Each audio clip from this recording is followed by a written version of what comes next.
A day in my life as feeling vlogger. Actually, half a day lang to dahil late na ako nakapag-video at medyo busy tayo kanina. At dyan nga ipasakay na ako ng e-bike at ako'y pupunta ng Cebuana dahil i-check ko yung kwintas na nakasangla doon kung buhay pa. At dito nga ay nagbabala akong mag-tutorial or mag-share ng mga kaalaman dito sa pag-ooperate ng e-bike. Kaya binidyo ko yung pag-start ko at inituro ko dyan yung mga iba't ibang pindutan ng manubela. So, para lang naman sana sa mga beginners or nagbabala kumili ng e-bike tapos walang idea, so makakatulong sa inyo to. Pero dahil nga a day in my life ang aking content ngayon na to, hindi ko muna ituturo sa inyo yung operate ng e-bike. So may separated video na lang akong gagawin dyan para sa inyong mga beginners or mga nagbabalak mag e-bike. So feeling akin to yung e-bike na to, pero para sa pagkakalam lang ng lahat is hindi po ito akin. Ito po ay sa mother ko. So ako lang po yung nag-ooperate or nagde-drive nito dahil hindi pa naman siya medyo marunong sa e-bike. Nakapag-drive na siya nito pero saglit lang dahil siya nga ay nagkasakit. At itong e-bike na to ay kasalukuyang hinuhulugan pa lang namin dahil hindi naman namin ito nabili kundi nautang lang namin to. Nakapag-down lang tapos the rest is hinuhulugan na namin. Medyo nga nitong nakarang buwan ay nadidelay kami ng hulog pero hindi naman natutuloy. Nakaka-update pa rin naman pero muntik-muntikan ng late.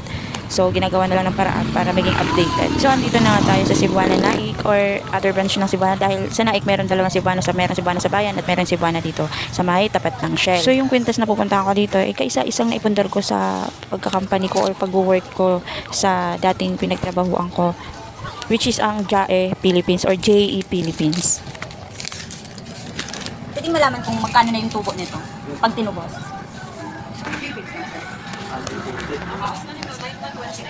9,100. So yun nga, nalaman ko na umabot na siya ng 9,129. Diyos ko po. Na isang lako siya ng 7,000 at ngayon ay nasa 9,100 na. Ang bilis ng laki ng tubo, no? Dahil nga sa kalagitnaan ng pagsubok namin ay wala na kaming magawa. Naging no choice ko na rin talaga itong pagsangla nito. So, kinat ko na siya, no, dahil medyo wala naman tayo makikita ang video dun kundi ang kisame ng Cebuana. So, dito nga, ipauwi na ako niyan. So, naghahanap ako ng angulo kung saan pwedeng mag-video. Ayan, may nakuha na ako.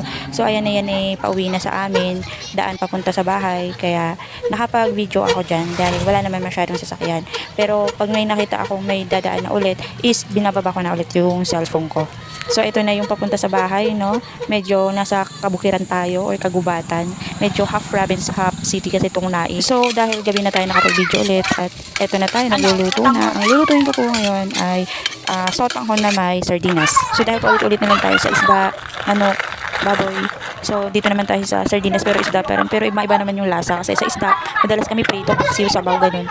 So, dito, may sabaw siya pero iba naman yung lasa, hindi pa ulit-ulit. So, para sa mga hindi alam ito, no, magigisa lang kayo dyan ng sibuyas, bawang, tapos, sunod yun na yung sardinas.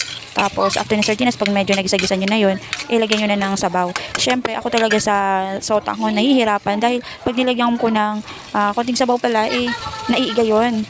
Tapos, yan, dinamihan ko na ng sabaw. Naiga pa din.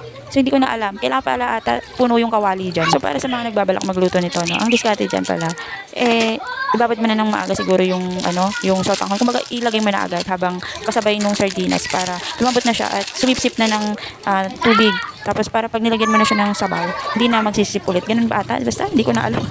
Kasi nakailaluto na ako dito. Palpak lagi. Laging naiiga. Pero pag si Papa dati, pag nagluluto, okay naman, may sabaw. So, sa akin, laging iga. So, kumain kami dyan, medyo konti lang yung sabaw. Masarap naman, kaya pwede na. So, dito nga ay kasabay kong kumain si Lucas. Sinabay ko na dahil kaming dalawa lang ang awake or sila ate kasi ay tulog. So, kaming dalawa lang magkatulong gali dito sa sala. Kaya, ayun. At dito rin pala yung pamangkin ko. Pero, tapos na silang kumain. Nandito yung mga bisita niya. Sila yung magkakasabay kumain. So, hanggang dito na itong video na to, no? At wala naman akong ibang mapapakita. Maraming salamat sa panonood. Please follow, react, comment, and share.